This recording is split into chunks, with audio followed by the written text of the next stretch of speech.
ትንቢተ ኢሳይያስ ምዕራፍ 52 ጽዮን ሆይ ተነሺ ተነሺ፣ ኃይልሽን ልበሺ። ቅድስቲቱ ከተማ ኢየሩሳሌም ሆይ ያልተገረዘና ርኩስ ከእንግዲህ ወዲህ አይገባብሽምና ጌጠኛ ልብስሽን ልበሺ። ኢየሩሳሌም ሆይ ትቢያን አራግፊ፣ ተነሺ ተቀመጪ። ምርኮኛይቱ የጽዮን ልጅ ሆይ የአንገትሽን እስራት ፍቺ።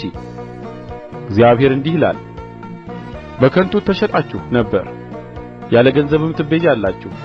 ጌታ እግዚአብሔር እንዲህ ይላል፣ ወገኔ በዚያ እንግዳ ሆኖ ይቀመጥ ዘንድ አስቀድሞ ወደ ግብጽ ወረደ። አሦርም ያለ ምክንያት በደለው፣ ወገኔ በከንቱ ተወስዶአልና። አሁን ከዚህ ምን አለኝ ይላል እግዚአብሔር። የሚገዙአቸው ይጮኻሉ ይላል እግዚአብሔር፣ ስሜም ሁልጊዜ ቀኑን ሁሉ ይሰደባል።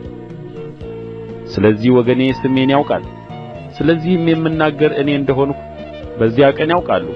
እነሆ እኔ ነኝ፣ የምስራች የሚናገር ሰላምንም የሚያወራ የመልካምንም ወሬ የምስራች የሚናገር መድኃኒትንም የሚያወራ ጽዮንንም አምላክሽ ነግሦአል የሚል ሰው እግሩ በተራሮች ላይ እጅግ ያማረ ነው። እነሆ ጕበኞችሽ ጮኸዋል። እግዚአብሔር ወደ ጽዮን በተመለሰ ጊዜ ዓይን በዓይን ይተያያሉና ድምፃቸውን ያነሣሉ፣ በአንድነትም ይዘምራሉ።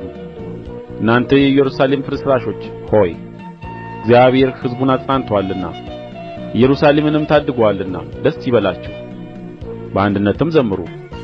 እግዚአብሔር የተቀደሰውን ክንዱን በአሕዛብ ሁሉ ፊት ገልጦአል።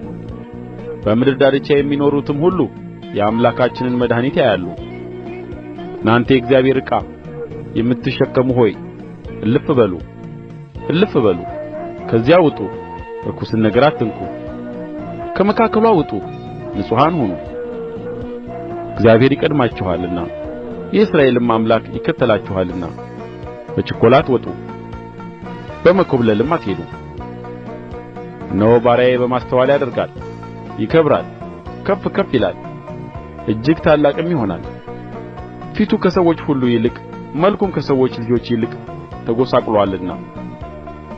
ብዙ ሰዎች ስለ አንተ እንደ ተደነቁ እንዲሁ ብዙ አሕዛብን ያስደንቃል። ያልተነገረላቸውንም ያያሉና ያልሰሙትንም ያስተውላሉና ነገሥታት ስለ እርሱ አፋቸውን ይዘጋሉ።